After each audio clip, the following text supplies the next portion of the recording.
And I want to formally introduce myself. I'm Pete Tobin. I've been working with Rationale since 2006. I think I started working with them. John Barrow, regional chef, and came over from Seattle today to kind of sit in. Dave, you all know from... I'm local. I'm Spokane restaurant. I'm a resident Rationale Pete. If there are questions about Rationale comedies, I'm the guy. He's your guy. Just parking. There's bathrooms. It not only is 133 on the center, but it also is on the end cut too. So all of the cooking process happens end to end. So when I have sandwiches, I don't have a well done end for the end cut, if you will, in the old prime rib days. It's the same all the way through. I don't have to sit and let it relax like I did before. Remember that take the roast out and let it set up? Because it's doing that through the process. When I cook this low temperature cooking, we also call it overnight cooking because you can literally throw this in and go home. You don't sleep well the first night, but once you see it work, it really does a phenomenal job. It will bring it to temperature and it will put it into a hold mode where it matures the meat, and it will continue to hold that way as long as no one opens the door. It will hold that temperature for 24 hours. So we can save some labor when we're not in the house, things can be cooking. So I'm working on this next item, which is some chicken fingers, or I have some roast chicken as well at the same time. I'll come back to that. How long does it take to get that eye around there? So that? Yeah. So that piece was in, I mean, it's as soon as an hour and a half, it's right where it is now. I don't know if you're catching how tender that is. That's an eye around. I heard you say something that you guys roasting. We all know that cut, the eye around, is a good looking cut, but it's rather tough. So I see it being used in different raises and things, but it's too dry for that. So the moisture that was captured here was solely because of low temperature roasting in the controls. Remember, Rationale invented iCombi cooking, and the Germans have always believed that if you add moisture into the cooking process, you're going to get better results. You know that energy transfers through moisture. It's a better conductor of heat energy, so things happen faster. And when you can control that temperature of that moisture, a lot of good things can happen, as we see with this roast. So you could do that in an hour and a half, or you could do that in 10 hours if you chose. Right, exactly. 16. And it's just going to get, it's going to get more, it's going to mature and relax those proteins even more. And so it's going to tenderize. I've done 300 pounds of pulled pork overnight braised, and you come in the morning with 2 forks and take it apart. It's all simple. You will see and you'll hear from Chef Pete about how the intelligence works within the unit itself, where, you know, when you ask like how long does that take, it's actually kind of dependent on how much of the product is in the unit itself, because it's constantly going through this series of recognition checks. It's to see what moisture levels coming off of the product, internal temperatures, all that kind of stuff. I can tell you from my experience in cooking an eye, I'll go in and I'll set it up. And, you know, I like to, you know, be about 2 hours before I start an event, and it's one of the first things I put in. And it'll show up and it'll say like, it's going to take an hour and a half, and I'm like, no, that was the first time, right? Chef Pete said something about it. You only stress about it the first time. After it goes through that recognition, it'll comes up and it's like 35 minutes, 25 minutes for one, two pound piece, right? Sure. We add more to it. It's going to recognize something different within the cabinet, and it's going to give us a different time. So it's a sort of change on how we think of cooking. The machine to the product. And it gets smarter. The more you cook the same item over and over, it starts to recognize what that item is. And it goes, oh yeah, here's the chicken breast that you've been doing. This is how long it takes. So you see this is counting down, even though I'm cooking by temperature on this screen, I'm bringing the chicken up to 165. Here it's guesstimating what the time is right now because we don't cook it that often. But the more we cook it over and over, the smarter that number becomes. Even though you're cooking by a temperature, it tells you and recognizes this is about how long that's going to take, and it gets more and more accurate the more you cook the same item over and over. This particular item that I did now is like breaded some chicken thighs and put it in that mode of cooking just some small pieces, and then we had some cold chicken breast I stuffed with some sausage and spinach, and I can cook them at the same time because the thermometer tells me, oh, I'm working with this piece now, and these are done, got to the 165 temperature, and then these, I took the thermometer out, pushed this button, and it's, I call it the little egg to the big egg, and you move it up to the next thickest piece, and now it's going to stay in the same mode and continue to cook and bring it up to 165. And if I had a whole chicken in there, I could take it out again and do it the same. What's unique, again, is that thermometer is not just a thermometer that's just internal. There's sensors on the back of it that are reading the oven. And to what John was talking about, it's reading what's going on in the oven, and it's changing temperatures and times and moisture content to get it to the point that you asked.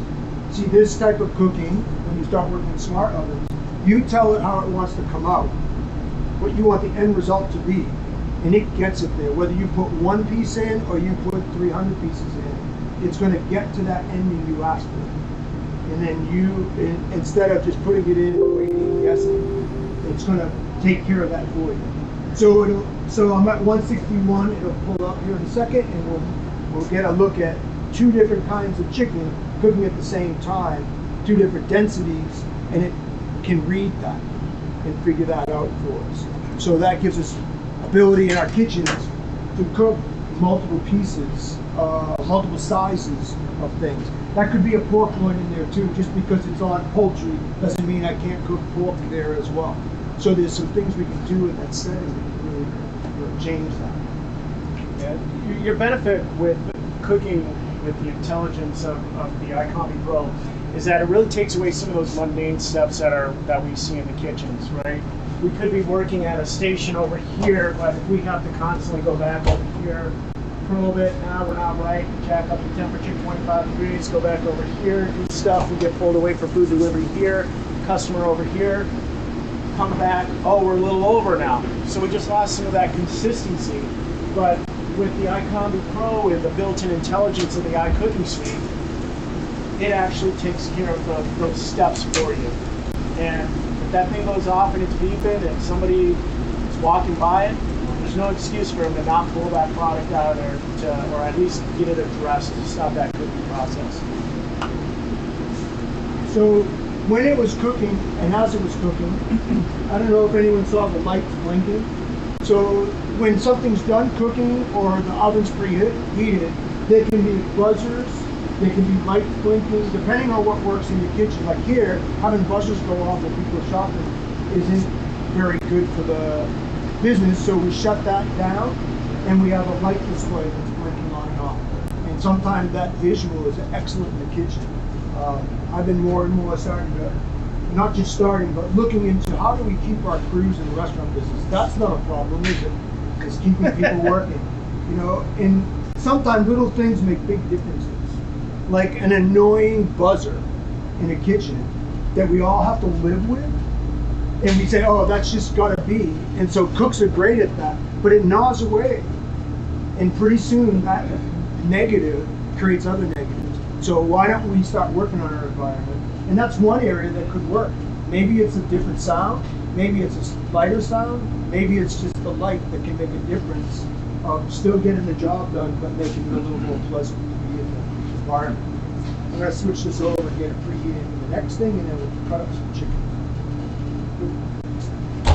So on this, I did some breaded chicken, and then this might be from the same chicken, if you will, whole, taking a whole chicken, breaking it down, and cooking it several different ways, all at the same time. So I did this little stuffed chicken. This could be breaded, another piece of breaded chicken. It could be a whole chicken. But essentially, what I'm hoping you'll get out of this is just seeing that we cooked two different items, different sizes and densities on the same setting, and getting some pretty dang good results. So frankly, What's the one piece of equipment cooks hate to clean? Oh, I gotta strain the fryers tonight. Don't have to do that anymore if we get into this technology. I actually saw a guy step into a bucket of hot oil. So How that happened, I don't know why. Right off the road. I'm working on another area, this is another screen facing, where I'm doing multiple things that cook on time. I have one thermometer, so I'm cooking some salmon, a steamed salmon dish. That's kind of a poached salmon pasta dish. I got some tortellini cooking. I got some spinach, tomatoes, some vegetables. And I'm gonna put together a platter or a plate of these. And this is more like, I call it the a la carte style. This is preps over, and now I can start putting my menu items in here, and I can start to have them cook by having them listed up here. And I literally just drag and drop them. This one's a 4-shelf unit.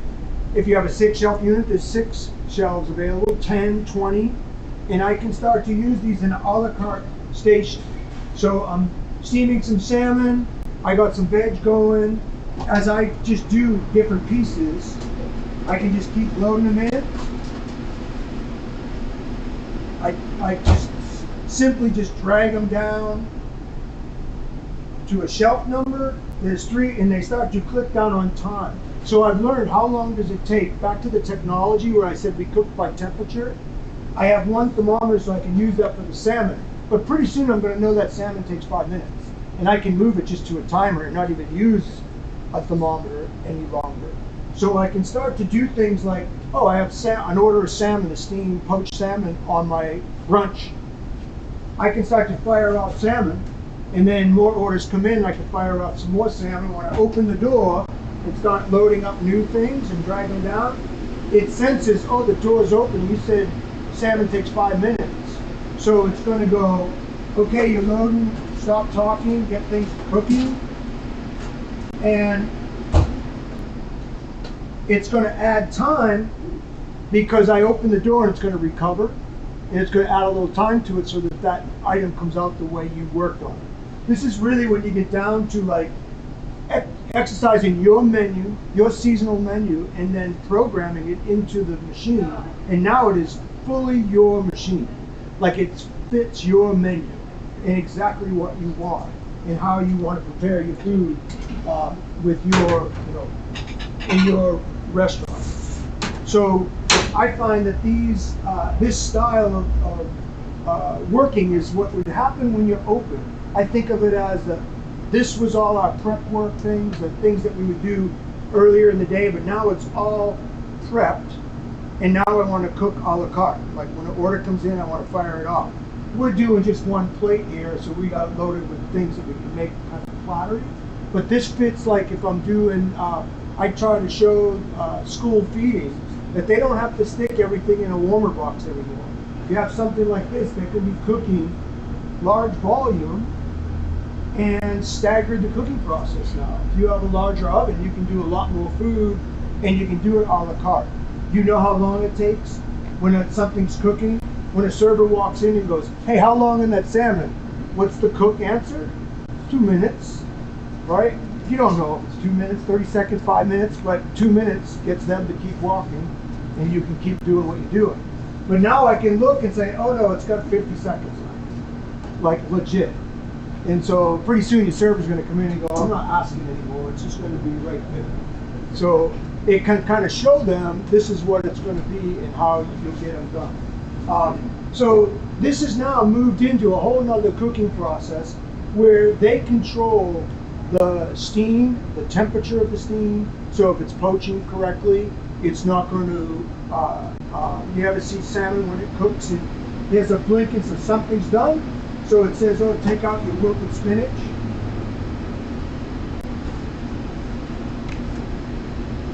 So that's out, and then it goes on to the next thing. And so here's some spinach cooking that was cooked with the salmon. Oh look, it's bright green. It's not the color of like olives because it's been a lot of times you throw it in a steamer, it's too high a temperature, it can't take care of that nice fine wilt, and so it comes out all dull green color. So here's my salmon.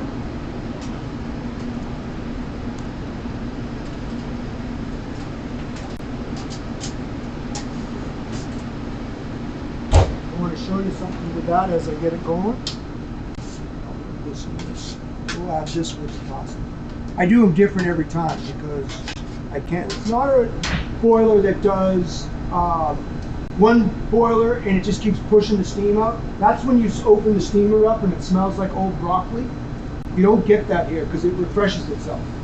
And it's always going to be a clean steam. You're not steaming with broccoli. So then the water is falling out of those perforated pans. So Yeah, and it regenerates down below, and then it's off out, and then it goes up. You'll see vents open up when it's cooking because it's spilling off that. And that's that no transfer of flavor. You'll read about it in brochures.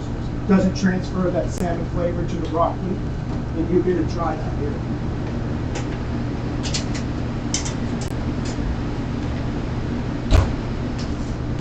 So here's some zucchini and yellow squash, and I just want to kind of point out some of the things that, you know, drive me nuts in restaurants, and I think vegetables are one of them. That overcooking vegetables, losing texture, losing color, that's what sells the vegetable, is those things, and we lose them so many times because we don't have the apparatus to cook them correctly, or we choose to you know, let them go.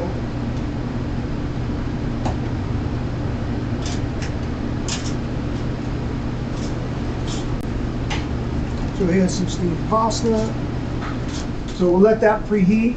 Then I'm going to turn it over now to this dish. It's all grilled dish. Realizing that if I'm in an a la carte mode, I can't grill a steak and poach salmon at the same time. I have to do moist heat cooking or dry heat cooking. And so when I see someone get a stack, I'm like, oh, this is going to be fun, because now we can keep one moist and do moist heat things, and we have one for dry heat, and we can do all those dry heat things. And so what really becomes the big argument is, when does prep stop and when does a la carte get to use it? Because that's, the prep guys want it all day because they're going like, I want to make sure my short ribs come out great, and they're tying it up, and you got to go, wait a minute, we need it for a la carte, and you're moving them back and forth, especially if you're one, if it's on a line, and that's what the mention. But Sounds like that resonates over there. it's a good problem to have because it all works out. It will work out, and when you start finding the speed and how it generates speed, it happens pretty quick. Like, you can get some things done rather quick. We've done everything. I was just sharing this up at Swipe, so they got a couple of them. And we do now all the stocks. They're out of pots on the stove. We do all the stocks in the ovens in 600 pans overnight. And they come out, pour them off, and they get beef stock, chicken stock, veal stock. They do demi. And all that was from the 4-hour training. When you buy one of these things, you get 4 hours of training. And I just looked over the menu and said, these are some things you can start to look at. I didn't do it. I just empowered them that you can think that way, and they started doing them. So I just come and visit, go, how's the demi? Let me try something. And, but they really love it because they've learned, they energize the cooks to start to cook. And now they don't want a bucket that's pre-made demi. They can make it. It happens overnight. And they come out and strain it out, their stocks and all their items. And they really do come out good. Sous vide cooking, like, you know, I can't tell you the investment we had at school on slowing down cooking with immersion circulators. Those damn bags, they're expensive. And every time you fill one and it throws it out, my heart sinks a little bit more. Because it's just like, we bagged it, we threw it out. We bagged it, we threw it out. We started doing it just here. By putting a cover on it, we're back to like, oh, that's what a good braise is. You can do short ribs, slow the temperature down. It gives you your sauce. It's just really applying good cooking technique to something like this. So, what else? What am I missing? What am I missing? Hitting all the key points. Cool. Dynamic air circulation. Yeah, and it really is amazing that this little box is producing what we got. But it's the same, bigger, bigger, bigger. It works the same. When they read in the brochure, it says top to bottom, front to back, same. The technology of their fan it doesn't just spin one way like the convection oven we use. It moves backwards, forward, it changes its pace, it reads what's going on, and it changes accordingly. So it's thinking all the time. As we learn with our smartphones, they have the ability to do way more than we need them to. And I've been finding this is the same here. You can do a lot with these that'll continue to grow with you as you keep changing what your needs need. Sometimes when you buy something that's just set, like our fryer, like our tilt skillet, like we are locked in. So every menu we make, we got to go, oh yeah, we got to use our 2-bang fryer. We can't put any more items on. This, you can start to change that scenario. You can start doing more things with it. Let's get some things loaded with this. So I got a couple of New York steaks, some breaded shrimp, roasted potatoes, grilled veg. Yeah. What kind of what do you have the steaks on? Temperature-wise? No. What is the accessory? Oh, okay. These are all the, so this Trilex is built, it's their own non-stick version. You can get them any size your ovens are, so they have large ones, small ones. Here's a pizza stone or griddle that can be used. I've done everything from flipping pancakes inside here to doing pizzas on them in 6 minutes. And they're legit. They come out nice with red baking racks. They're all non-stick. Mine at the school, I have some from 2007, beat up through the dishwasher, scrubbing them. They're fine. Just a little use that. What? You didn't let us use those. Well, the nice thing about the diamond grill grate that Chef is loading is that is something that you don't have to preheat either. So if we're working on a catering operation and we have multiple different things, we can actually get those preloaded in our walk-in. We can wheel it out or pull things out as we need them, and it'll produce those grill marks on that. The banquets at the school, we do 35, 40 people the max. We're not a giant banquet house. But we know how that goes in a restaurant.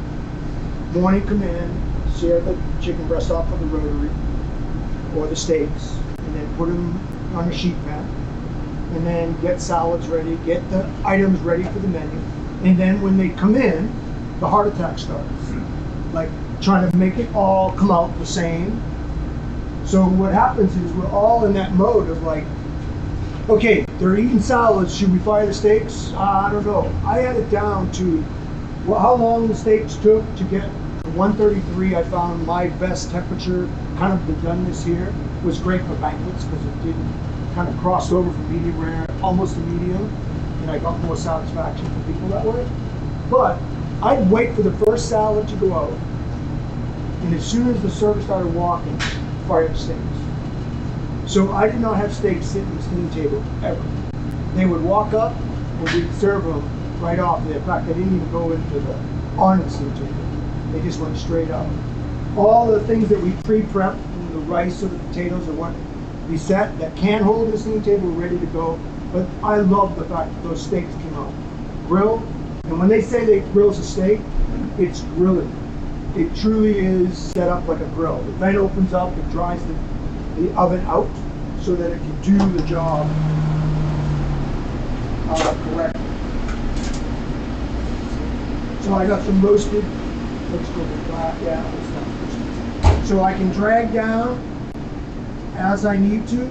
Same thing I did before, and this is again that idea of a menu item getting put in. And again, if we just had breaded shrimp, and we would do a breaded shrimp all night out of this appetizer, then it would just be breaded shrimp ordered, and they would just go in and drag down. You can drag it down again if we wanted to fire more steaks. I could take steak down again.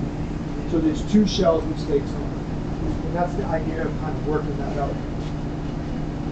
Let's go down.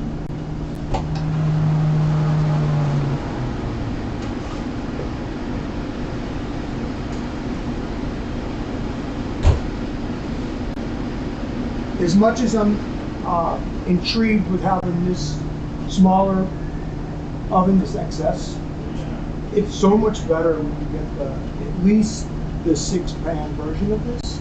It gives you so much more person. This gets choked down pretty good. It's great for a demo.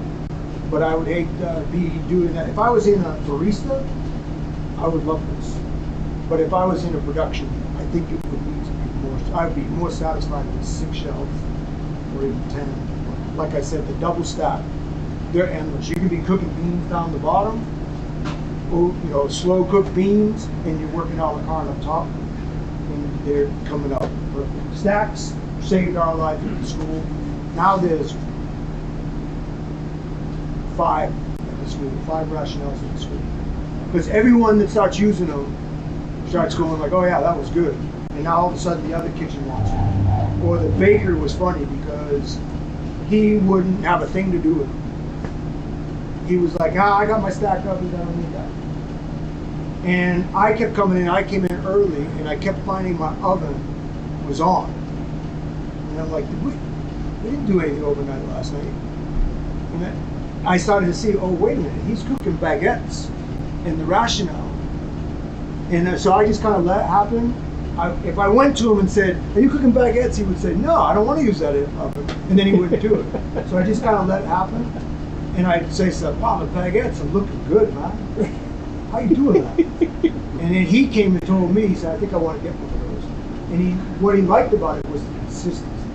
Bread consistency. And any baker knows that that's the key. And I make that same loaf of bread, top, bottom, front, back. And he showed it worked.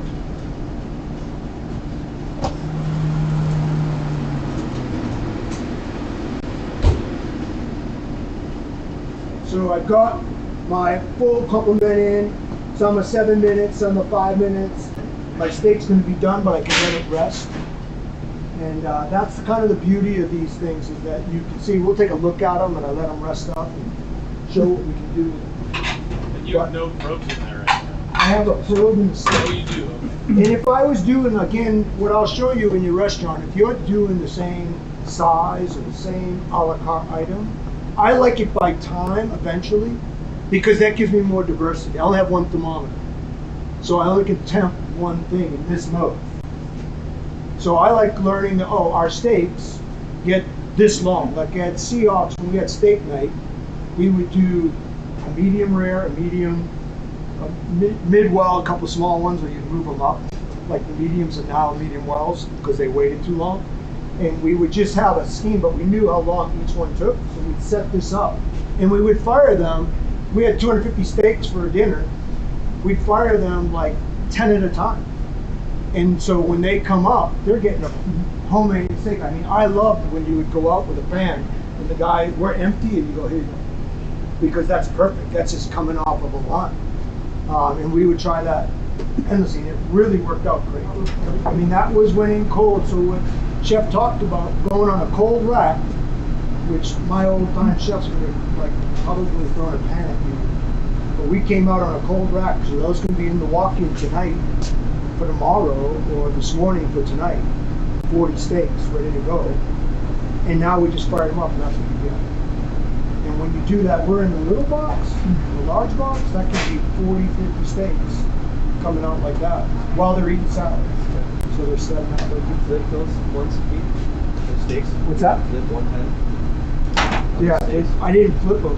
Oh, you didn't even need to? No, that's how they come out. Yeah. Which, to me, should be the design of every grill that's ever built. Why do we keep, that's that, I was a grill cook for many years, that, I used to say we could play checkers on here if you want to. And I'd always tell that to the saute cook, if you need to do that. But you can see why they don't have that everywhere. You just leave the steak on one shot.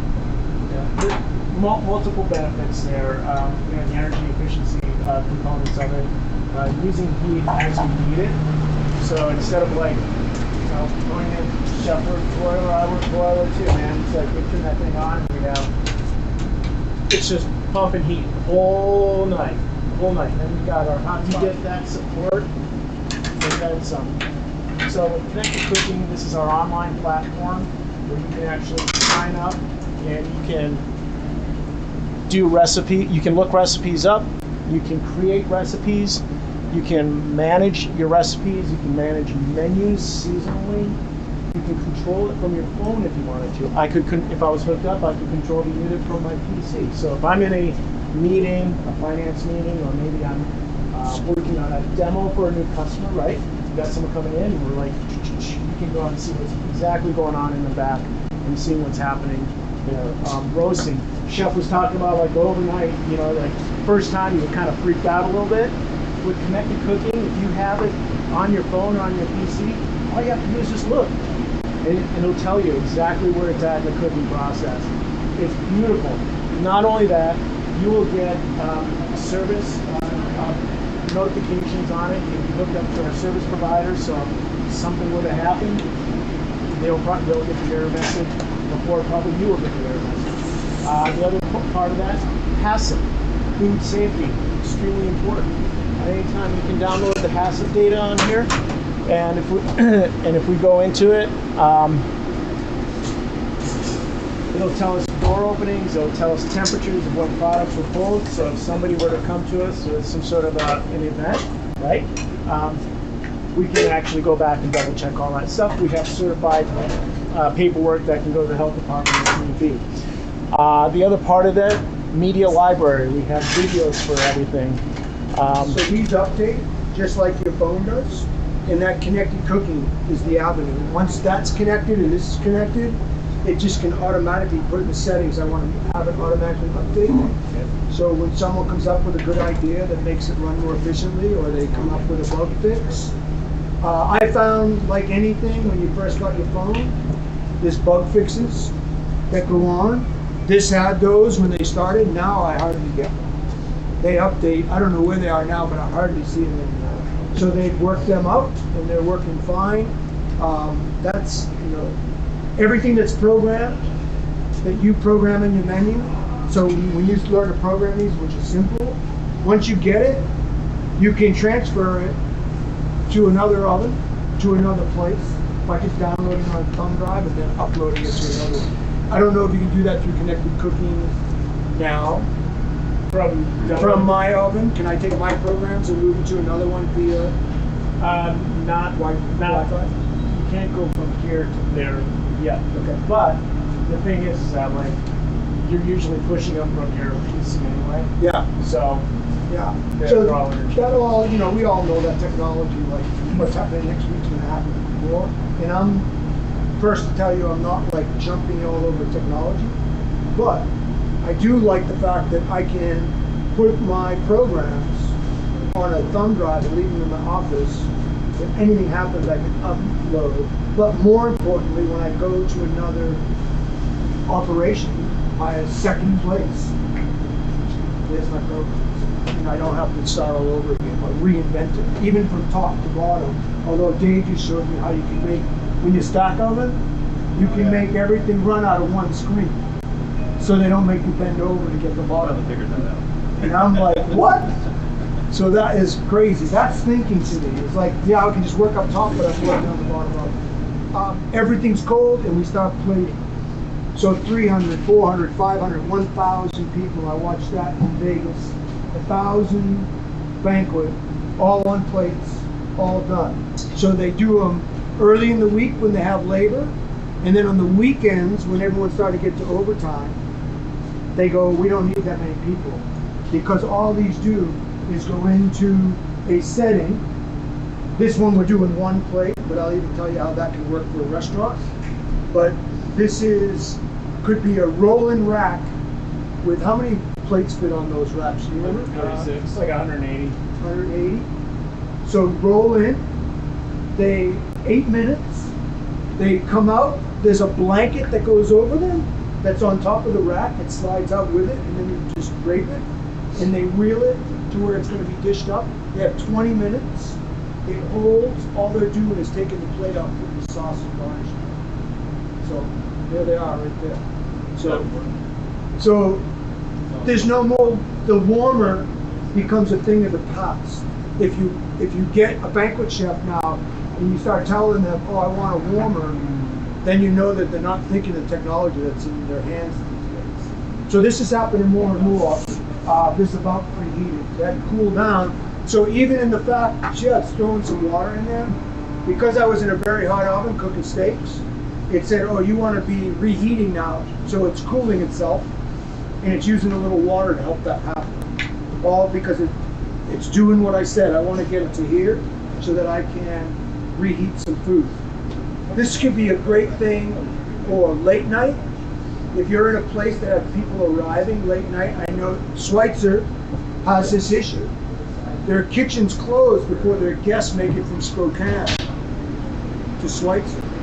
So I'm showing them, you could do free plates, and you could have one person in the kitchen going this. Have 5 guests coming up, they all want salmon. They're gonna get a plate of salmon in 8 minutes. And I'm gonna have you check it out, and you tell me if it's done well, if it's not. It's gonna have a piece of butter put on top of it and off the roll. And so I can facilitate that. I was in Culinary Medical Center, and they have the problem of all their food sits on the steam table. So I've realized that if I get sick, I don't want to go to the hospital 11 o'clock at night. I want to go at 6 so that I get food. Because the 11 o'clock stuff was in the steam table at 6. So I showed them this. And they're late night guys now. They just plate food. And they do this. All out of the walk-in. They just plate what you want, and then they clap and off they go. I see more things about employee meals. Employee meals, we're trying to keep employees. Serve them food on a plate instead of out of a hotel pan that looks like brown 29. And you go like, what is that? Right? They're gonna stick around longer. They're gonna go like, wow, I just ate a piece of salmon. I can't even afford salmon. I eat salmon at my job or something, because you had some leftover. Plated, these can really play a role. The pleasure of working with these since 2006, and I was skeptical. When they first came in and started talking to us about them, I was like, I don't need a push button oven, I'm a cook. I worked with a guy in the Four Seasons in Jackson Hole.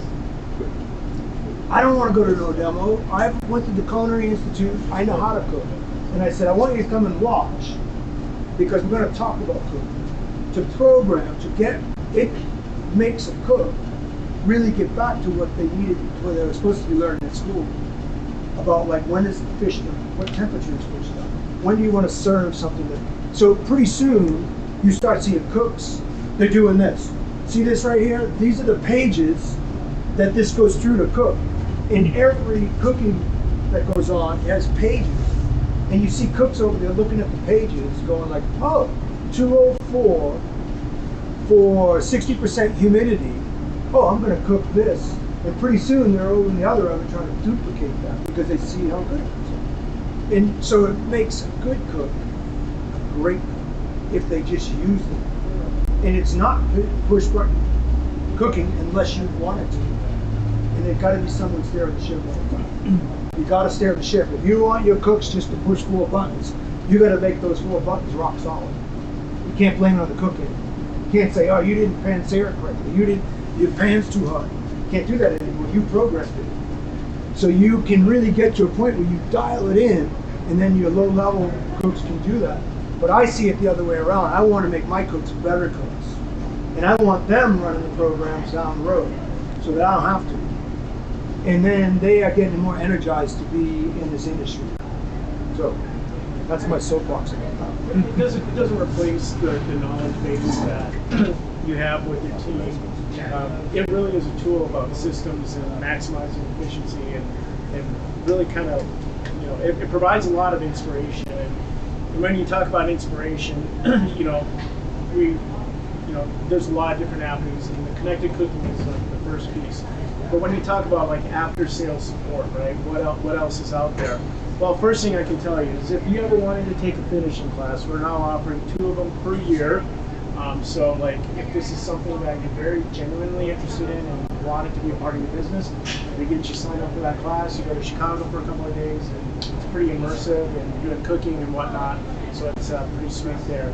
We have like 24/7 chef hotline. One of our 5 corporate chefs nationwide who teach us about all of this stuff are working that. So even during the holidays, I've got stories of people like calling them up on Thanksgiving, going, oh, I'm freaking out about something. They're like, oh no, you're good. And it's like, and they walk them through it. Our website is loaded up with information. And then also we have a couple of different apps. The Connected Cooking app, obviously, but then we also have the Rational USA training app. So what I can do here is we have a couple different systems, but I can just go to my iCombi Pro right here. Looks exactly like this, and so all I need to do is press the button and it drops you over to a YouTube tutorial on what things are. So there's a lot of different information that's available to you at your fingertips to help you after the sale. So you're never really left hanging. Not to mention, when you do get it, you get a 4-hour chef assist complimentary from Rational, and more likely in this area it's going to be Chef P. If he, unless he's out riding his motorcycle or I would be riding to a place to sit or doing something, man. You know, he keeps it. He keeps in an enviable busy schedule. So, Chef P will come in and just like you did with the story about the schools, work with you, help with you, work with the team, train you. It's complimentary up to 4 hours per installation on that. So there's a lot of after-sales support that's there. Not to mention, Dave is a genius with our product as well. So I'm the geek, okay. There was a place in town here that opened up with banh mi sandwiches, and he was not happy with steam, the way the banh mi would come out of this. So I called the chef line, and they had me walk this up. When you get into the settings here, you can change it. You can change what I thought was the language. You change the cuisine of the way it cooks. So when you go to Vietnamese cooking on this, when you change it to that, it cooks the Vietnamese chef. So they had me walk through. He walked me through it on the phone. We put banh mi sandwiches from Vietnam into the program, renamed it banh mi sandwich, came back out of it, back to his menu. We did his banh mi sandwiches, and he was like, that's it. All happened in an hour at his place because of the chef. See, he goes, here's what I want you to do, and he just walked me through it, and I was like, I was sitting there going like, wow, this is cool. And I was hoping, from my point of view, God, I hope this works. Like, I hope he gets his banh mi, and he's not just like gonna keep challenging it. But as soon as it came out, he said, that's it. He was up there on Hamilton. I don't know if he made it through COVID. I don't know if he's around. He was right up by Gonzaga. Which one? Oh, I know what you're talking about. Yes. Tasty Bud. Yeah. Was there. All right.